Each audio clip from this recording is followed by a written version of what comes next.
Welcome to Whisky.com, where fine spirits meet. My name is Horst Lüning, and this is my son Ben. And today we're inviting you to a live tasting for the beginners. Yes, our annual live tasting for beginners. Beginners videos are very, very popular on YouTube, and we do that every year. Also in Germany we have the Whisky.de live tasting, and we sell the boxes of these whiskies, also small sample boxes, to bring whiskey out to everyone. And hopefully we will sometime expand outside of Germany and Austria. Now we are selling to Austria, so actually we are selling to foreign countries, actually just German-speaking foreign countries. But hopefully we can send them out to you, because it's always much more fun to have these whiskies in front of you and taste them. So for the choice of whiskies, what are we having today? Yeah, we decided to have relatively cheap entry whiskies, but they belong, of course, to the premium segment of the single malt whiskies from Scotland. And the first is the Aberfeldy on your side, 12 years of age. The second one is the Glendronach, 12 years of age, a sherry cask matured whiskey. Then the Talisker Sky in the blue box, whiskey without an age statement with a higher ABV. And at last, the Aaron, the Bothy, which is a cask strength whiskey, Quarter cask, finished in quarter casks. And this is a little bit new for beginners because it's a cask strength whiskey, 56.2 ABV. So we have to dilute it with water, and we have to talk a little bit about this whiskey in detail. Yeah. Mm-hmm. So the choice today is Aberfeldy, Glendronach, then Talisker, and then Aaron. You could really discuss if you switch Talisker or Aaron. We did it because we have the cask strength last, because the tasting with water is kept for the end, where we explain how to taste a whiskey with water. So be aware. Take a glass of water. Take still water. So you need tap water if you don't have it chlorinated, or what is it, fluorinated, where they put the thing what we have in the toothpaste. The Americans sometimes have that in the water. No, chloride. No, they have fluoride in there as well. I was in Pittsburgh. They have that there. It's very strange. It's good for your teeth, apparently. So water with nothing in it. No salt, no carbonated water, no fluoride or chlorinated water. Just plain dead water. Plain water. Fluoride. Yeah. And keep that for later. Let's talk about whiskeys. We only have whiskeys here with which are single malt Scotch whiskeys. So why do we choose that? Because from the premium side of whiskeys, the Scotch and the single malt is really the thing of the market. But let's have a look what else we could have chosen, what else is out there on the market. We have a map of the different whiskey distilleries on the planet. And we see there are many countries that have whiskey distilleries. Germany is a little bit overrepresented here on the map, because it's a map also shared with Whisky.de, and every whiskey distiller in Germany wanted to be on Whisky.de and put their distillery on our even if they're just database. filling 3 casks a year. Yes, there are many distilleries, even closed distilleries in Germany. So the big markets you can see is North Great Britain, so Scotland. Then we have Ireland, which is filled with a lot of distilleries, and we have a lot of distilleries over in America on the East Coast, or just behind the, what's it called, Appalachians. Mm-hmm. So in Kentucky and in Tennessee, they are the main ones. And also we see a lot of distilleries in Japan and a couple of distilleries in India and a couple of distilleries on the south side of Australia and one in the south of Africa. So these are the distilleries, and yeah, the main ones are with Scotch. So what is actually Scotch whiskey? Scotch whiskey is a few things. First of all, it's a single malt. So it is 100% from malted barley. The other ingredients you put in is water and yeast. And then it has to be matured for at least 3 years and 1 day in oak containers, not containing more than 700 liters. So that's from the old days to be able to transport the casks. And yeah, oak containers, because they're really good for transporting, they're really airtight. Today it's really important because of the taste that the whiskey gets from the oak cask, but we come to that later. And recently they changed the legislation. It also has to be made on pot stills. So we only have pot still whiskey here. No fractionally, no column stills, no rectifier or anything, just pot stills. Yeah. Other whiskeys on the planet have different legislation. The other big thing is bourbon. Bourbon comes from the United States. Used to be Bourbon County, but bourbon is now made in the whole of the US, and they have a mash bill. They don't just use barley, they use 51% corn, that's in the law. And then you can use malted barley, wheat, or rye. Rye makes it very spicy. Wheat makes it very mild, and single malt makes it, malted barley makes it really malted. And then they have to mature it in fresh oak containers. Well, I'm not quite sure about the fresh one. We have to read up in the ATF codes again. It's Title 5, Section 27, subsection C, 5 something, in the ATF code. And and it has to be charred as well. But we can also come to that later. So different countries have different style of whiskey. The Irish are said to be a bit more mild. The Americans are said to be a bit more sweet. The Scottish are said to be a bit complex, old, oaky, peaty. Yeah, very, very complex, the Scotch whiskies. That's why they are so premium. You want to go a bit more into the dram that we're having the whiskey then?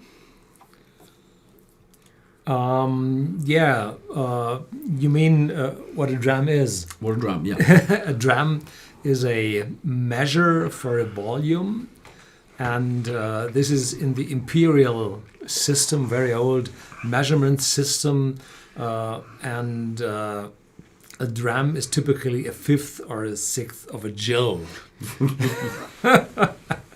And a gill is something like a cup. There are several gills in a pint, and several pints in a gallon.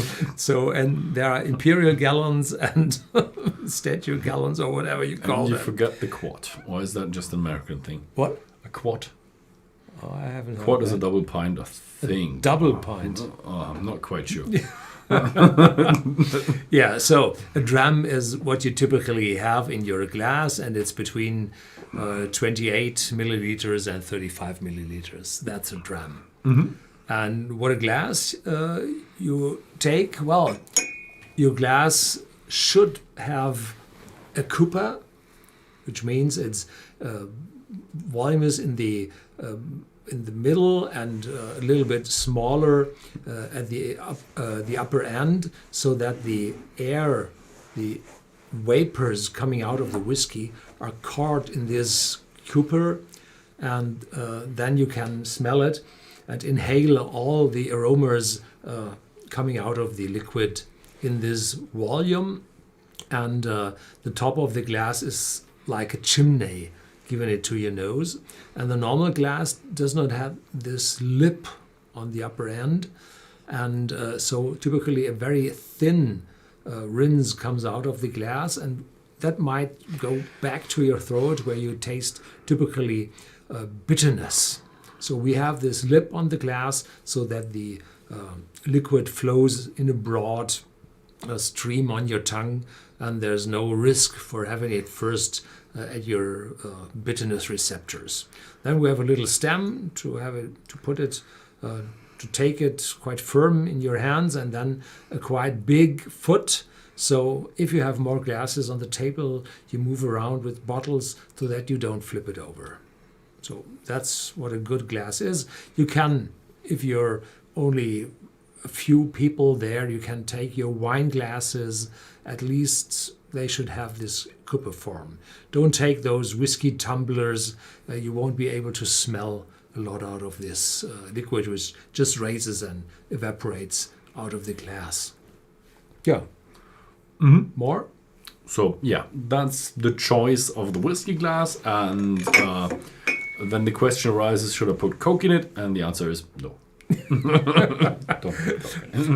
But if you put Coke into your whiskey, it tastes better if the whiskey is the best you have. That is weird. I had an Aberfeldy, 18 years old, in Coke, and it tasted better than with a Johnny Walker in the Coke. So it was really weird. What Johnny Walker was?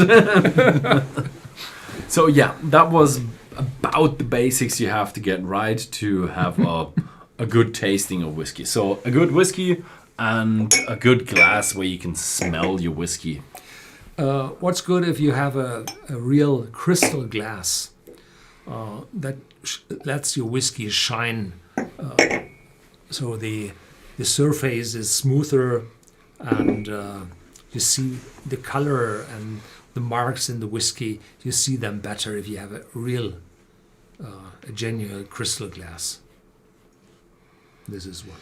And don't put it too often in the washing machine. Every glass will turn a little, white. Dull. Yeah. Mm-hmm. So then the next thing is smelling. You don't drink straight from your whiskey. You just let it sit there and you smell a little bit. And what do you smell? Mm-hmm. Different things from different whiskies. And this time the Aberfeldy is a very floral, sweet, honey, little bit vanilla.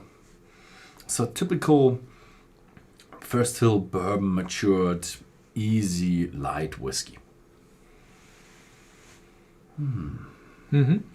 So we have a whiskey matured in ex-bourbon casks. That means that the first filling in those casks had been bourbon, and then the U.S. legislation does not allow to have a refill in that cask, so they ship it to Scotland, and the Scottish people, they like those casks because the very, very intense flavor of the oak is out there, and you're able to mature it for a longer time without letting the whiskey become so oaky. So if you matured a whiskey for 12 years in a virgin cask, then the oakiness is very, very intense. And so if you have a refill cask which first contained bourbon and then you fill it the first time with Scotch, then the taste is much more complex, sweeter, more caramel, more vanilla than these extreme oaky, intense notes. Mm-hmm. Mm-hmm. It's a very mild and nice one. So I have a little bit of pineapple, fruitiness, a little sweetness with honey. It's 40% ABV, and it's priced between 30 and 40 wherever you live. Euros, dollars, pounds. It's not that expensive. It's a quite often sold whiskey. The distillery is very famous for supplying their malt whiskies to the Dewar's blend. So this is the spice of the Dewar's blend, the main spice of the Dewar's blend. Mm-hmm. Cheers. Cheers.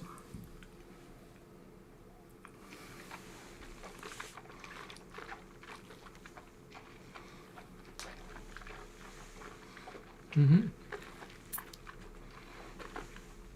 No, the pineapple is there, really present. And as soon as you swallow it, then there's the honey note, and it grows even stronger, the honey note. And the aftertaste, you feel the oakiness. There's a little spiciness of oak. The longer you look in the aftertaste, the more oakiness you find. Even a little bit of cappuccino in the back. Mm. Yeah. Mm. Mm. Also, again, with the taste is very nice, sweet, very, very round, creamy with notes of honey, floral notes. It's just a little bit of a few fresh notes, bit of a hint of that, what do you call it, citrus notes, and just a easy, nice beginner's whiskey. I like it. So I was a little bit hidden behind the card boxes and the tubes, so we take it out.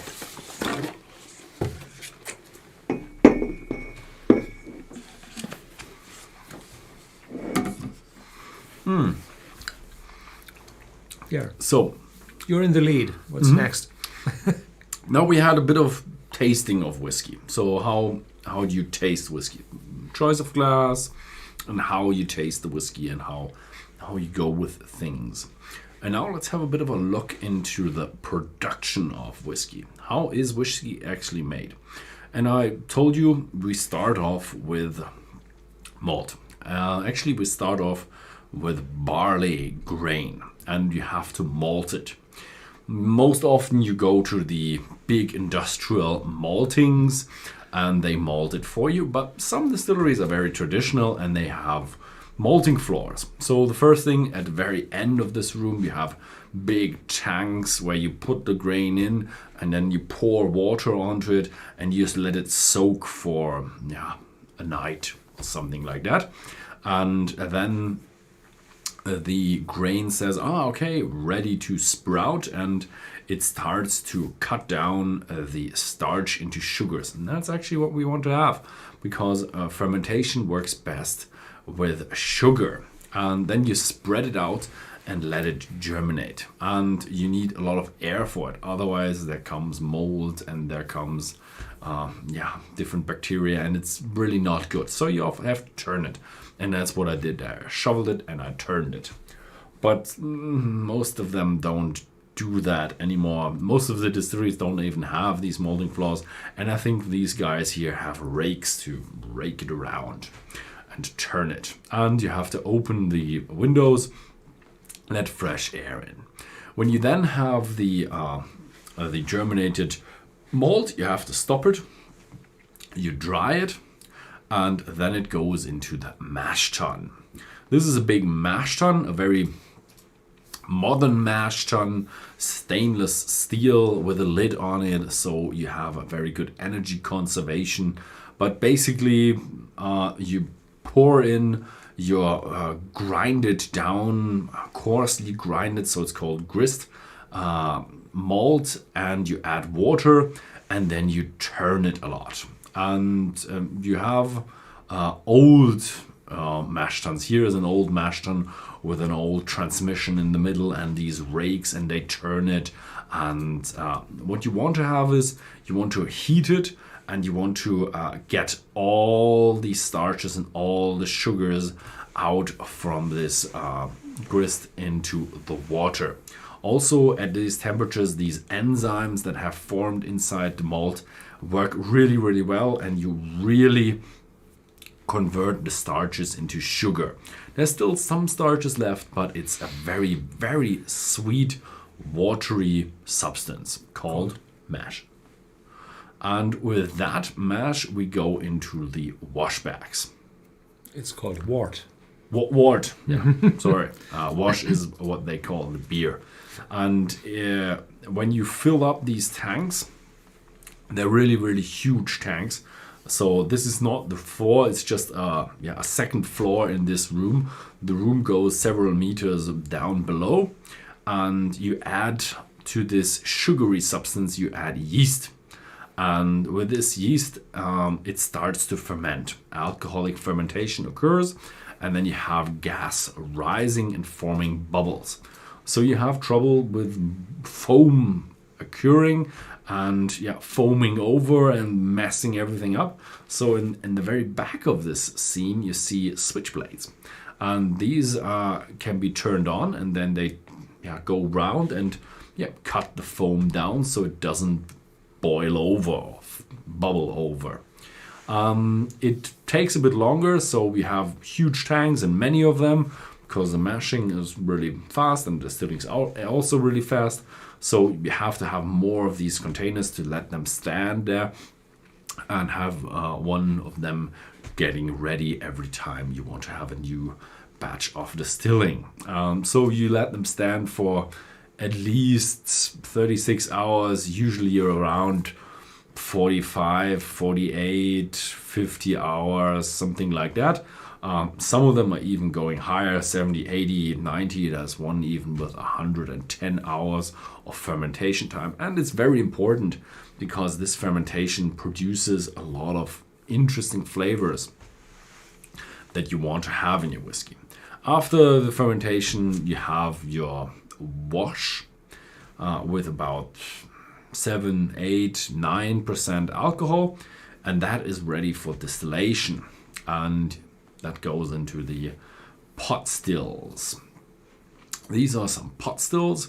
Basically, you fill the pot with your wash, and then you start to boil it, and the alcohol is lighter than the water, and that rises, goes through that arm into the line arm, and the line arm goes into the condenser, that tubular thing in the very middle of this picture, and that is filled with pipes with water, shell and tube they're called, so they're very, very small, and there's a lot of contact area, and that these shells are flown with cool water, so it cools it down and brings back the alcoholic vapors back to liquid. And after the first distillation, you have about 25%, they're called low wines.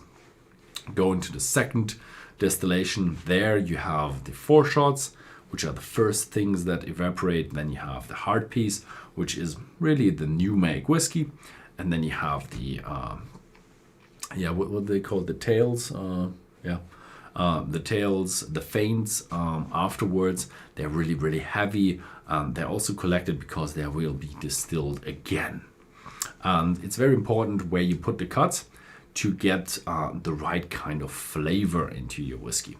After that, you have new make whiskey, but the new make whiskey is clear and colorless. And you can see here how the system is operated. Here you have the spirit safe. Everything is operated by the stills with the spirit safe. All the alcohols run through the spirit safe. And you can see the clear whiskey coming out of the spirit safe. Here you see it, and it's colorless. On the very left-hand side, you see valves and beakers.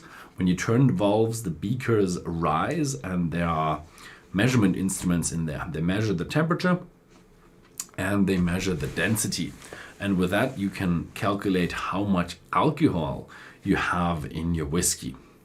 And from that, you can determine where your cutting points are.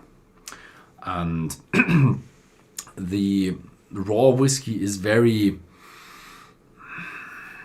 sharp and not very smooth like we know our whiskey. What we need is maturation. So it must be a mature whiskey. And we get that by maturing it in oak casks. Here is a warehouse with oak casks. At the very front, you see fresh oak casks, very bright. And in the back, you have used oak casks, and they're stored upright.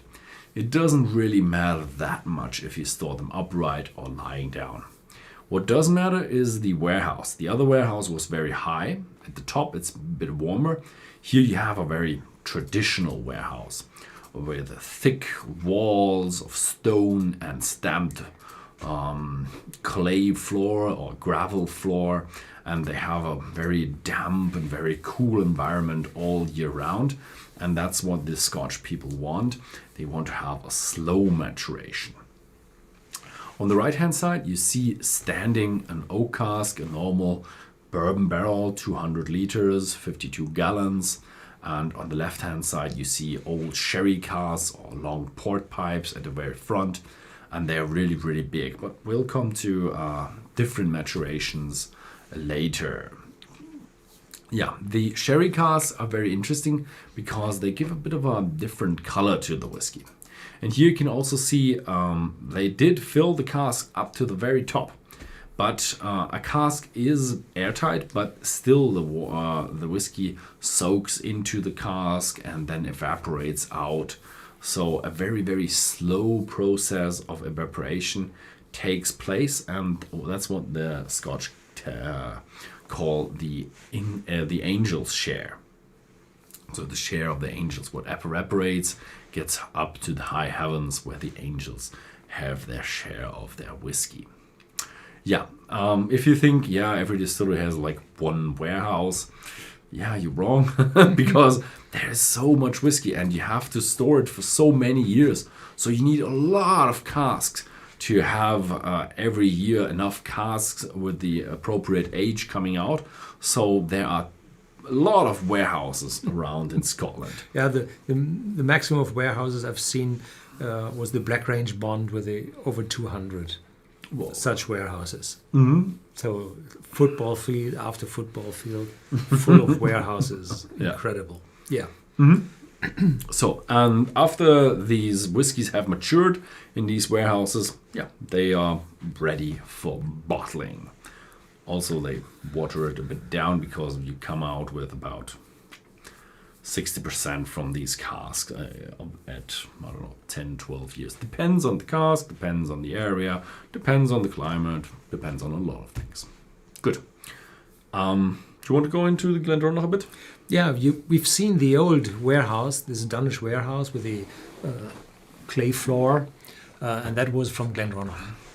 And Glendronach has a special maturation. They mature in those old sherry casks, and the Glendronach is matured in two different kind of sherry casks, a Pedro Jimenez sherry cask and Oloroso sherry casks. And sherry has a wide range of different grapes and fermentation and aging processes. And the Pedro Jimenez is a sweet sherry, an oxidized dark sweet sherry, and the Oloroso is an oxidized fruity but dry sherry. So here we have a maturation in sweet and dry but full oxidized cherries, and that brings, well, different aromas to the whiskey. And this is 12 years. And if you've seen these casks where the dark brownish liquid was in, that were first fill casks in the picture a few minutes ago. And here you see it's dark, but not that dark. It means that you have as well first fill sherry casks and second or third fill sherry casks, where the color has gone out for the first filling, second filling. But aromas from the whiskey still come out of those oak casks into the liquid, but the color has gone with the first ones. So this one is an uncolored whiskey. It has 43% ABV and still shows a dark brownish color from those sherry casks. Mm.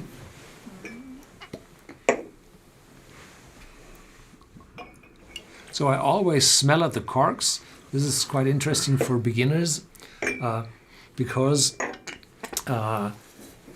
with the wine, that wine corks, 1 out of 200 approximately, show a weird smell. And with whiskey, it's less. It's around 1 out of 2,000. Oh, Sergey, again, thank you for your 400 rubles.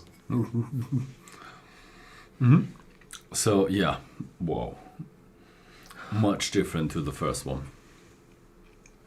It's a very fruity experience and very oxidized, very grapey, little bit wine flavor in there, and also it feels more mature.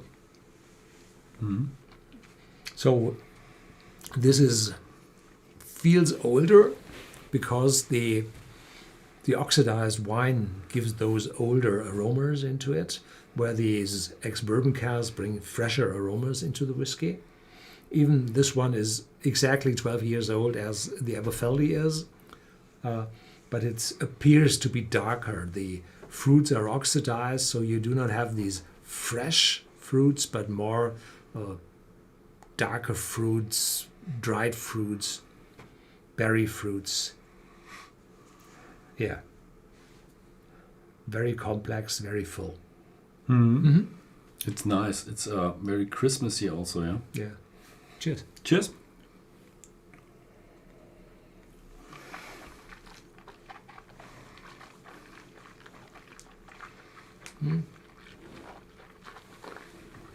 AG asked, similar to the Christmas cake notes I get with the Grand Farkless 12? Yes, but a little bit stronger.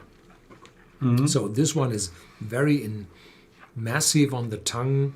You feel these grapey notes. You feel this caramel notes. There are vanilla notes in it.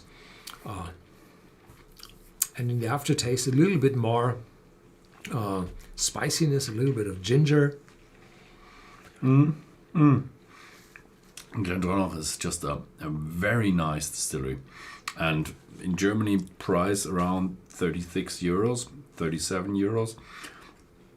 Very, very good whiskey for that price. It's just a astonishingly nice sherry whiskey. But you really have to be into these sherry whiskeys. If you don't like all the grapes and all the sherry and all the fruits in there, then it's not for you. But if you're into that stuff, perfect whiskey.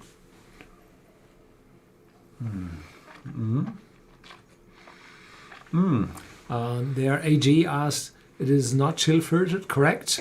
We're coming to the chill filtration with the last one, but I'm not quite sure because it's only 43%.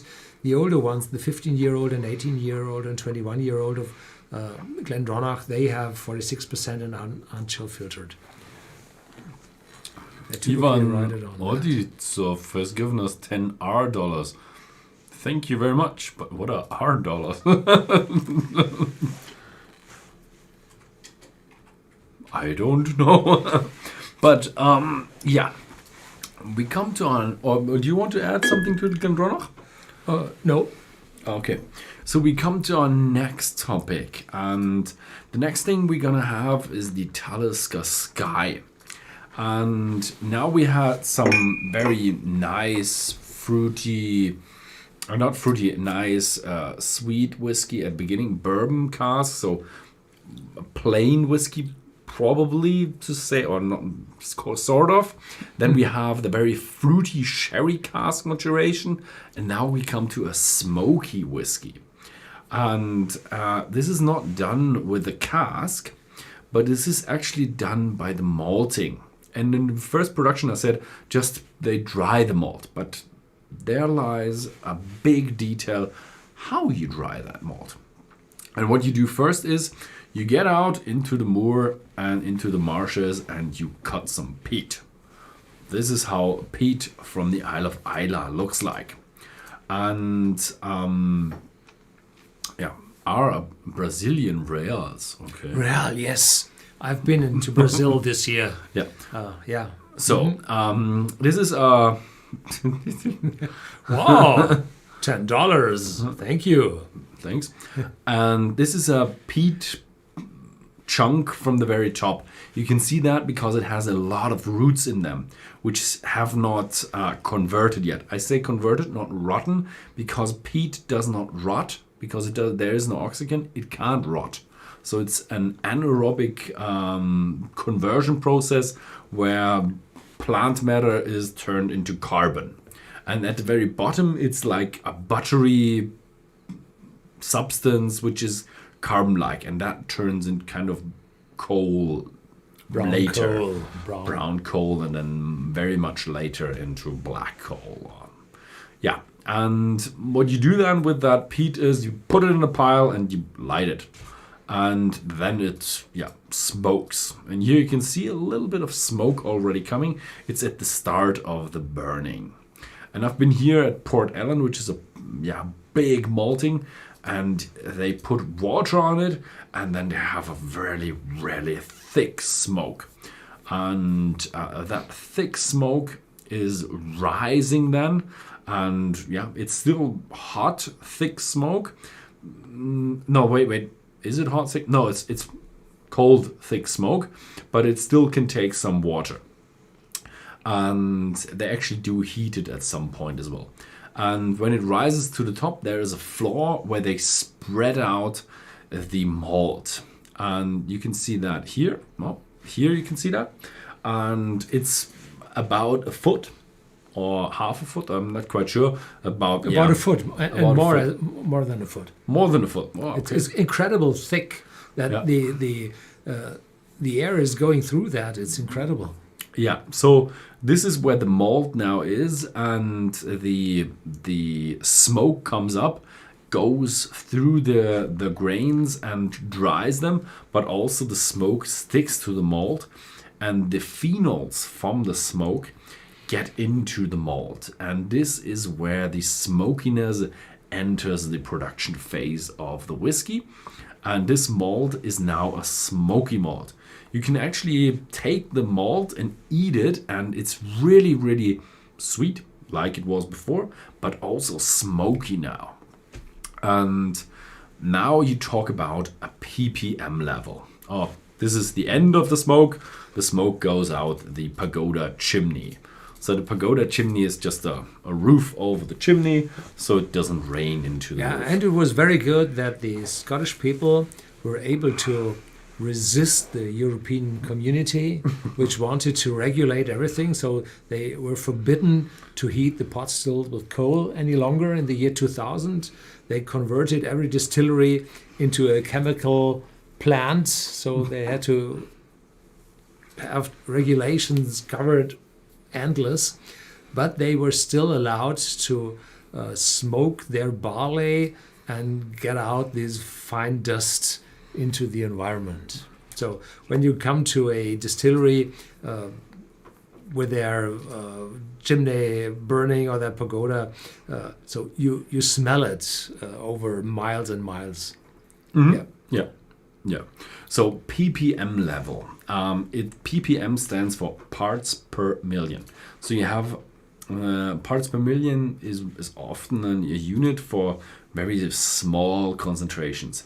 Here we're talking about phenols, parts per million. So you have phenol molecules, 1 part ppm per million other molecules like water or alcohol in the whiskey, which is the main components, like 40% alcohol, 60% water, and some other flavors, and also some phenols. And these are very smelly, aromatic, smoky flavors that you feel in the whiskey.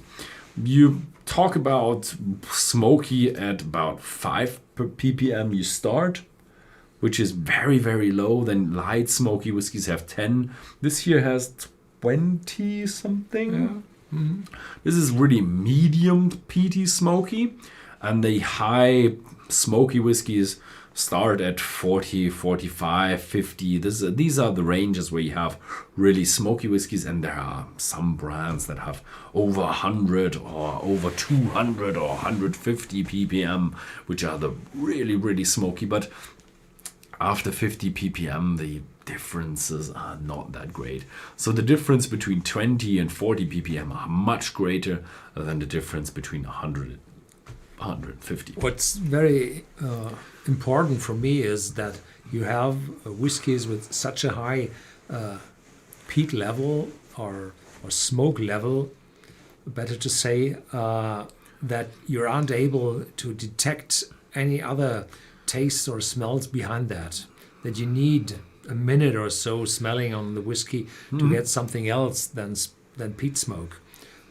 So the switching point from where you can't detect other smells immediately behind the smoke is this 20 ppm or 15 ppm with the Talisker. So with the Talisker, you all immediately have different smells beside the smoke. But if you're going higher to 35, 40, 45 ppm, then you have to smell quite a time on a whiskey to get other aromas beside the smoke. Yeah. If you want to get into the really smoky stuff, tomorrow we're gonna have a live tasting, expert live tasting, and you can see already down there. They can't see already down there. You can, and we're gonna have a whiskey that is really, really smoky. I don't like that.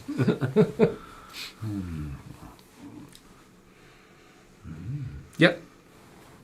Immediately smoky.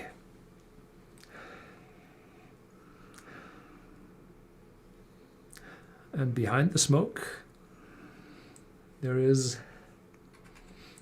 spiciness immediately, and a little bit of citrus, oranges, sweeter oranges. So first is peat, then a little spiciness, and after that, probably from the yeast and the distillery character, those citrus notes, oranges. Yeah, interesting.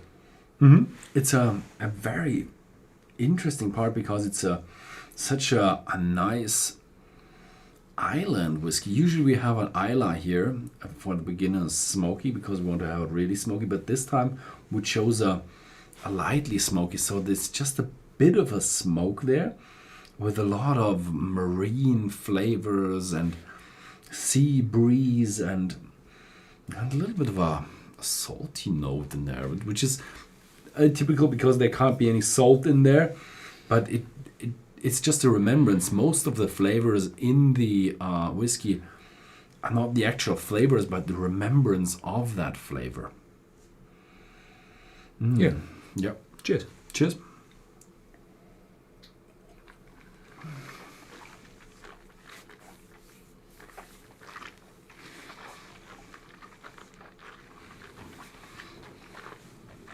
There's always a discussion with the Sky whether it has a peppery note or a chili catch.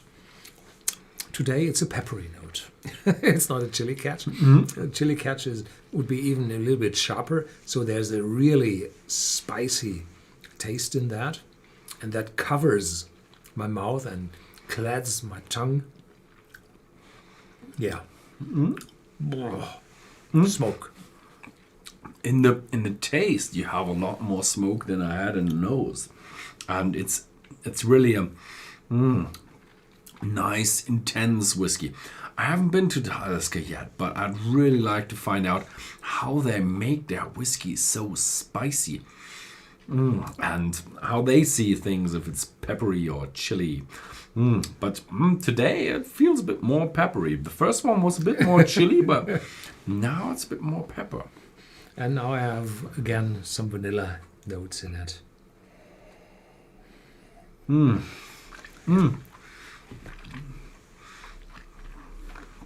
But it's an amazing spicy whiskey. It just... And there are different Taliskers out there on the market. There is this Talisker Distillers Edition, which has a sherry cask maturation finishing period afterwards. So what the Glendronach has in full has that Talisker Distillers Edition well, in half, because part of the time it's finished in those, I think it's Amontillado sherry casks. Yeah. And here I think we have ex-bourbon hogsheads, the typical Sky Talisker maturation. So does the smoke get less with maturation? So the smoke level, we talked about these ppms, they are defined for the phenols within the malt. But what you have in your glass depends on a number of different factors. First of all, you have the mashing, the fermentation, not that much influence, but the distillation has a big influence. Do you distill it very slowly, very fast? Do you distill it with a reflux bowl? How are the constricting, and how many times do you distill, and a lot of stuff. So you can actually distill a lot of a peat smoke out, or you can leave it in. So the distilling really has a big influence of how many ppms end up in the whiskey. Also, after a long period of maturation, you tend to lose phenols as well. So because very, very old whiskies will be less smoky. Yeah, because the oak has a porous wall, and the oxygen from the outside air is, during the winter when the cask cools, they suck in the oxygen from the air, and that oxygen helps to oxidize the not fully oxidized phenols, and that brings more complex aromas but less phenols. Yeah. Someone said to the citizen was not Amontillado but Amoroso. Something with an A. Yeah. Okay. Amoroso, I've really forgot that. That is really really scarce, the Amoroso sherry casks.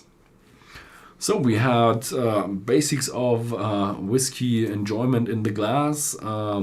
We had cask maturation. We now had a bit of a peat smoke. And now let's see what else is there left within Scotch whiskey. We have different whiskey regions that have different styles and different stuff. If you follow our channel a lot, we had the regions live tastings. So if you want to go into every region, there's a live tasting for every region where we go a bit of background of the region and a bit of everything about the region. And let me show you the region in shorts. Not in shorts, but in short. First region is the Highlands. Yeah, the Highlands, the biggest in landmass, scarcely populated. There is only one big city, really big city. It's Inverness. The other, Aberdeen. Big? That's not a big city. Oh, it's growing. It's nearly 100,000 now. Yeah. Aberdeen is disputed. If you watch the Highlands video, there are different kind of highlands. You have the geographical highlands. You have the old tax highlands where you could be taxed, and the highlands you couldn't be taxed because the taxman couldn't reach you. And yeah, there's a lot of stuff. So if you want to go into more detail, watch the regions live video. The next region is a sub-region of the Highlands, that little part that's missing there. It's called the Speyside. There are a lot of distilleries in there, tons of distilleries. I think one town with 7 distilleries is Dufftown, and some distilleries in the Speyside don't call themselves a Speyside distillery, but they actually call themselves a Highland distillery because the Speyside is part of the Highlands. For example, Glenfarclas writes on their bottles Highland distillery and not Speyside distillery, even though they are in the heart of the Speyside. And then we go to the lowlands. Yeah, the lowlands are an old region, the most populated region, with the big cities of Edinburgh and Glasgow, and usually you associate them with big column stills because they used to have big column stills and mass production. And now we really go into smaller distilleries, pot stills, single malt. And now there are a few distilleries now even growing in the lowlands to imitate the old Highland style. Then we have the region of the Isle of Islay. we've mentioned before, the Isle of Islay is known for their smoky whiskey. That's because it was more remote and couldn't be reached with a lot of resources like coal or other fuels for making hot air to drying the malt. So they always did it with peat, and they always had smoky whiskey, and now they're known for their smoky whiskey. The other region we combined is the region of the islands, and it's not quite one region because they are so scattered, but you have the Outer Hebrides, which are the northeastern two islands, the North Usk and South Usk, and southeast of that is the Isle of Skye, where the Talisker is from, the Talisker Skye. And south of that you have the Isle of Mull, and you have the Isle of Jura, and at the very, very south you have the Isle of Arran. And at the very north you have the Isle of Orkney. But let's continue with the Isle of Arran, because on the Isle of Arran we will have the Arran quarter cask, the Botty. There was a question, I think it's up to the top. Is there a whiskey which is smoky like the Talisker but does not have the spiciness of the Talisker? This is quite difficult because you typically have either full smoky whiskies or unsmoked whiskies, and there are very, very few in between. There is the Glendronach traditional, I think, which has around 10 ppm smokiness. There are a few. What's with Ardmore? How much does Ardmore have? Ardmore probably, but I think, Ardmore. And Ardmore. Highland Park is a bit stronger with smoke, huh? No, even less. Less even, okay. Also less than Talisker, but probably a little bit. And not all Talisker, all Highland Parks have the smoke. There are very few lightly smoked whiskies. Yeah. They either go all in or they go nothing. Yeah. So the last one we're going to have a look at is now our cask strength or our high strength whiskey. I think this is a cask strength. Yeah, I think it is cask strength. Yeah, natural cask strength. This has 56.2 ABV, so quite a lot. They typically distill between 65 and 70. Then they dilute it down to 63. This is an old level where every distillery reduced the strength to fill it in the cask, because then the cask will easily be interchanged between the blenders. They say, well, I give you a 10-year-old and you give me a 10-year-old, and we do not measure the alcohol, because in former days it was quite difficult to measure the alcohol content. And then they say they will be quite the same. So they filled it with 63, and then they lose over the years of maturation. And here they ended up with 56.2. And this bottle is different because they have a finishing in very small casks. So they have the first maturation in ex-bourbon casks, hogsheads probably, and then they go into very small quarter casks with 125 liter content. And that means you have, for the volume of the only 125 liters, which is typically less than half of a normal cask, we have a relatively higher inner surface where the whiskey has contact with the oak wood and extracts tastes from the oak, so you can mature faster in smaller casks. So probably this Arran does not show an age statement. It might be a little bit younger, but has this additional flavors from the wall of the cask because the casks were so small. Yeah. So if you do not have water present, please do so. But the chances you have this bottle outside there, just the German and Austrian visitors might have the chance to have that bottle, because it's a single cask, and that single cask wasn't available outside Central Europe. For all the beginners out there, you have now 56.7% ABV. If you go above 50% ABV, the alcohol content is so high that you get effects on your tongue and effects in your mouth that you would consider as burning and as numbing. So if you have such a high alcohol content, you have to have a certain breathing method to get the alcohol out, to not burn yourself, or you just water it down a little bit. And the watering down also changes the solution levels within the alcohol water mixture, and it releases different flavors. So adding water to your whiskey is not considered an insult, but the Scotch actually do it very often. They have a saying, never drink whiskey without water and water without whiskey. So, niemals dein Whisky ohne Wasser probieren und niemals Wasser ohne Whisky probieren. We're on an English channel. You do not have to. Don't have to translate everything Scottish say in German. You have to translate Scottish to English. Scottish to English. Pronounce the R in a different way. Eugenio Pinchetti, thank you for $10. Merry Christmas. Euros. 10 euros. Euros. I've seen dollars. I always have dollars in my eyes. The Germans are coming. Yeah. So, how much water do you put in that?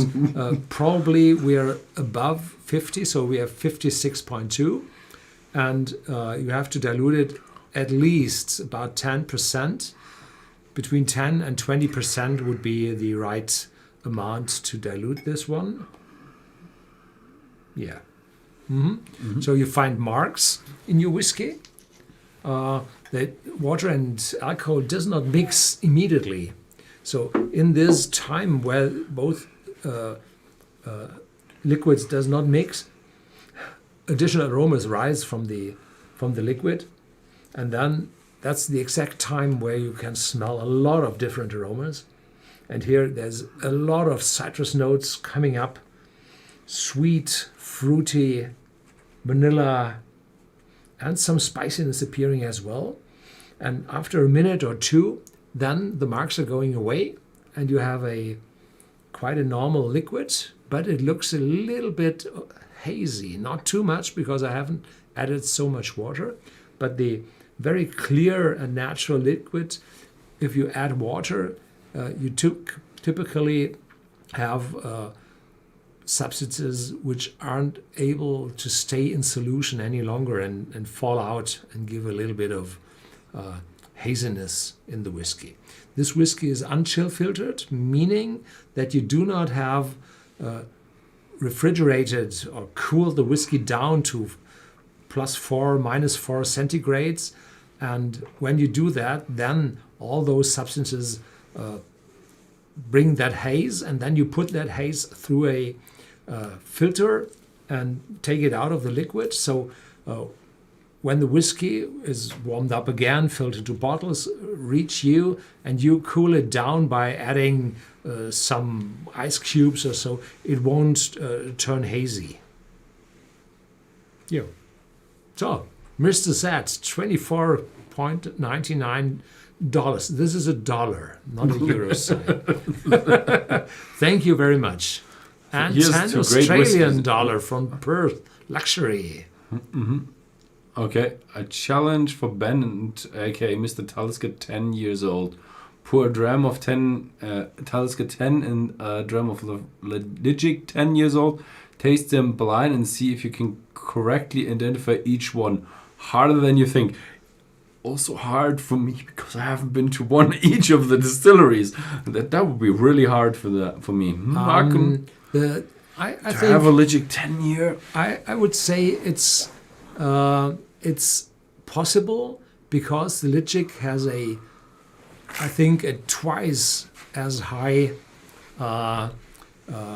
peat level than the Talisker has. The Talisker has about 15, maximum 20, and the Lichik should have 35 to 40. So it might not be impossible to find that out.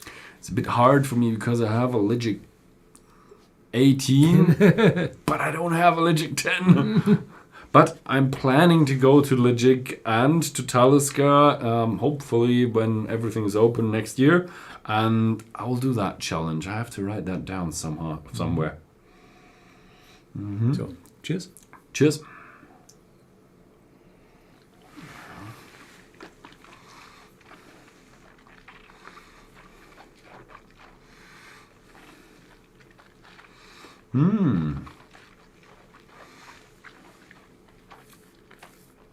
Sweet, intensely fruity, citrus notes coming through, and a spicy tone arising a little bit to the aftertaste. Spiciness arises probably from those small casks. They haven't written it down from which oak they made that, but I think it would be ex-bourbon casks for the quarter casks. Yeah. Very nice. A very fresh, fruity, citrusy. Also very intense as well. So it's and you have oak in it as well. It's a mixture between a maturity, additive maturation, and a nice bourbon style character. Like it. But it's I know I've hit it much better than in German take. In German take, I really did have a little bit too much water in it. Yeah. Now it's much better. Yeah, It's I now have a little bit more water than the one before, and it's a little bit watered down. So be careful. Just 10% in this case, and some go with a pipette and drop few. Or some have a little spoon, so you don't have to measure it that way. You can easily get too much water in it, and you don't need that much water. You have done big calculations, and I think also a program about watering down your whiskey, how much you need, and it's less than you think. It's less than you think. But if you have too little in it, then it burns you, you're gone for the evening. Yeah. So, yeah, vanilla and coconut. Wow, this is like Christmas sweets with coconut. Incredible. Wow. Here says someone says it's pronounced citrus. Is it citrus or citrus? Citrus. Citrus. Citrus.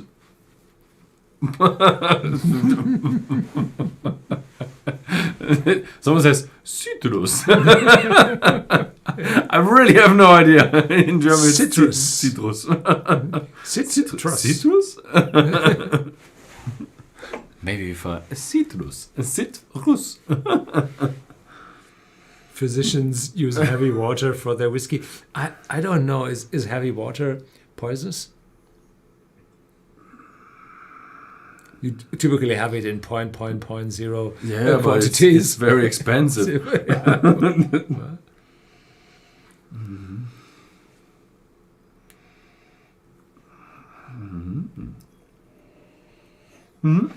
Guten Tag from San Antonio, Texas. Guten Tag, back again. But Guten Tag, you write in 2 words.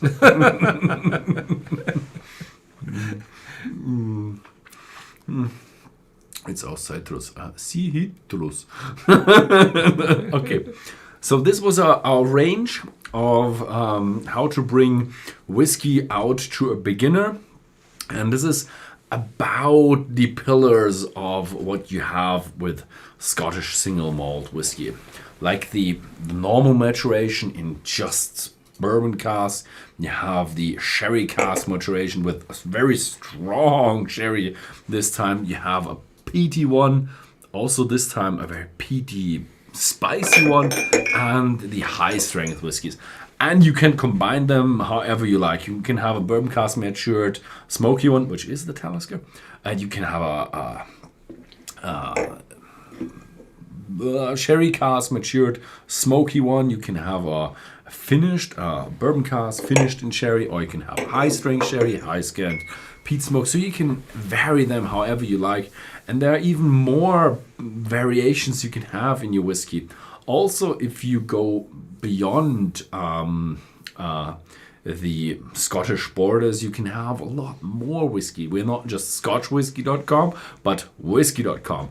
So let's see all the regions. The other regions. You can have an American bourbon, which is really, really sweet. It's just very sweet in vanilla and caramel. You can have a rye whiskey. A rye whiskey is something else. It's just so spicy. You have a question? Felipe Antonio Maria, how you gentlemen are not drunk. I was watching the previous live session in German. Haha. Well, that depends on, you might finish your glass. We haven't finished our glasses. That's the difference. And if you see what we have tasted, we just took a small sip and then half a sip for the second taste. So we had in total not more than 1.5 drams. Oh, I would say 2 drams. Yeah, probably you had more, but So that's what we have about left here in the glasses. so there's a lot of left over in the glasses. So this is all about you're drinking or you're not drinking, you're savoring whiskey for the taste and not for the purpose of getting drunk. That's really, really important because if you get used to whiskey and have too much of whiskey, there's always a danger to get addicted to. So don't take too much of that. Be careful, and then you're able to taste whiskey for a very, very long time. There's an old saying in Scotland, if you ever find the right amount of whiskey to taste every day, you will live forever. But unfortunately, never anybody succeeded in that. Yeah, the thing is, you can have a bit more if you have a special occasion, if you have friends over, or it's just a special day. But if you have your everyday, you shouldn't go over your limit. Yeah. So, what else want to say? I was in rye whiskey. You can have very, very spicy rye whiskey. You can have mild and mellow Tennessee whiskey. You have also very mild and very gentle Irish whiskey with a few, they're also a bit complex, like the Scottish. You can have a Lowlander, triple distilled, very smooth. You can have Japanese whiskey, very complex, nicely blended, very balanced. You can have a few German whiskeys which are coming up. They haven't found their style yet. They are different each distillery. And 4-grain wheat whiskey. There are so many great whiskeys out there. There is a few potholes, could say that. If you have a not good Indian whiskey that is basically a rum. There are even strange whiskies which some people like, some do not. They have a whiskey from Iceland. It's smoky, but they do not have any peat over there, so they have sheep dung for smoking their whiskey. Yeah, so there's whiskey everywhere, and people tend to like different sort of whiskies, but the Scottish whiskey segment is the biggest one, and people like it the most.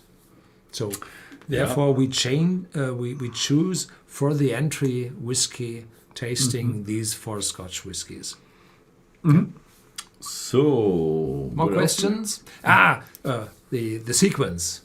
Oh, sequence. Which whiskies would you rate? So the first time we had the German tasting, I had 4, 3, 2, 1. Now it's completely different.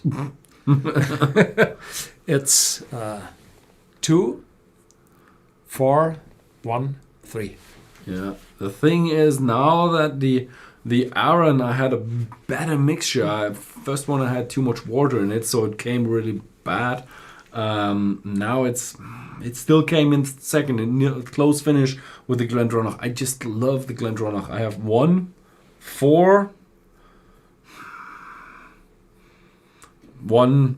2, 4, 1, 3. Somehow Talisker ended up bottom today, but it's just the Talisker why last time it came in second, why this time not? Because the smoke in it was so different to all the others. So if we had a pure smoky whiskey tasting or a pure non-smoky whiskey tasting, the Talisker would have been the second time better in the ranking between other smoky whiskies. Yeah. So depends on how you feel. Yeah, really depends on how you feel. So that was it with our tasting, but we have another tasting for you, a live tasting coming up very, very soon, and that is tomorrow. Same time. Same time, Same tomorrow, place. same place. It's whisky.com/live. It's tomorrow, 27th, at 8:30 p.m. Central European Standard Time, and we're gonna have some old whiskies, some very, very smoky whiskies, exotic whiskies, and it's advanced live tasting. We just had for the beginners, and now we want to advance to a bit deeper and interesting whiskies. And don't forget to give us the thumbs up. Give it a thumbs up, and maybe you want to join us tomorrow. Thanks for watching, and see you then.